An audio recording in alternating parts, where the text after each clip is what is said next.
And another thing is that being aware, just sitting and being aware of what you're thinking, but like, but not getting attached to those thoughts, just watching them.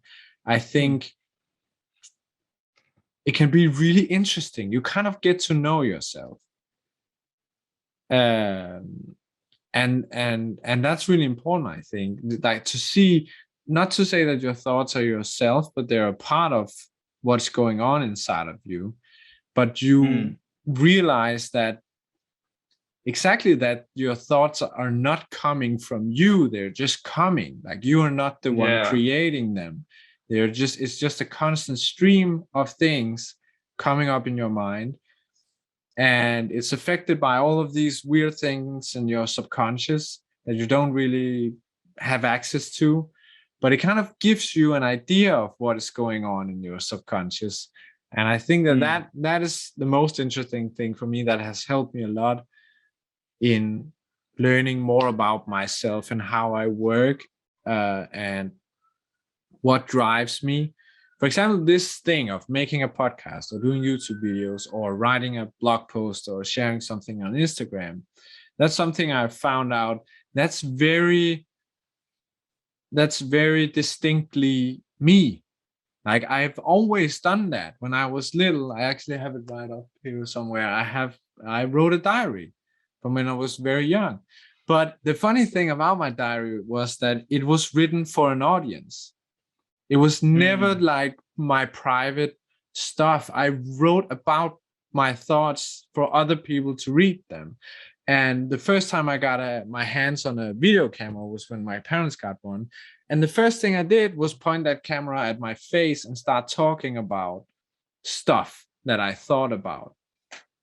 And so when I'm meditating, for example, I get a lot of these thoughts about, oh, I should tell this to people, or like I want to share this experience that I had, or I just had this amazing thought this morning that I think people could really benefit from, or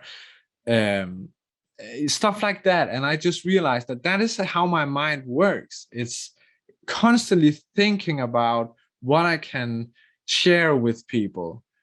And I've just decided lately to just lean into that completely and just give myself over to that thing that is just apparently a part of me. I heard this podcast episode from Joe Rogan when they were talking about creativity and inspiration. And they talked about that sometimes it's the things that you think about or do that you're actually a little bit annoyed with yourself about, that is the thing that is so distinctly your creative expression.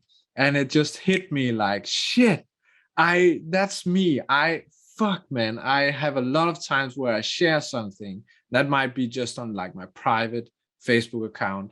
I get caught up in some train of thought, and my reaction to that, if I get really excited about what I'm thinking, is to sit down and write it down or record a video and share that. And sometimes I do that, and afterwards I'm like, why did I share that with everyone? Like, why? And sometimes I get kind of ashamed, and that's just what I realized through meditation and through also hearing them talk about that stuff and a lot of other things that I've gone through these last 2 years, that's just how I work. And I need to seriously appreciate that and not hide away from it, and just let it like get out and let myself express myself, and not judge it and not try and control it and turn it into something, but just like let it happen. And so that is really why I've come to seriously appreciate, as one of, if I had to pick one thing that I've learned from like really listening to a lot of self-development, motivational speakers and stuff, it's meditation, because I really, really enjoy that.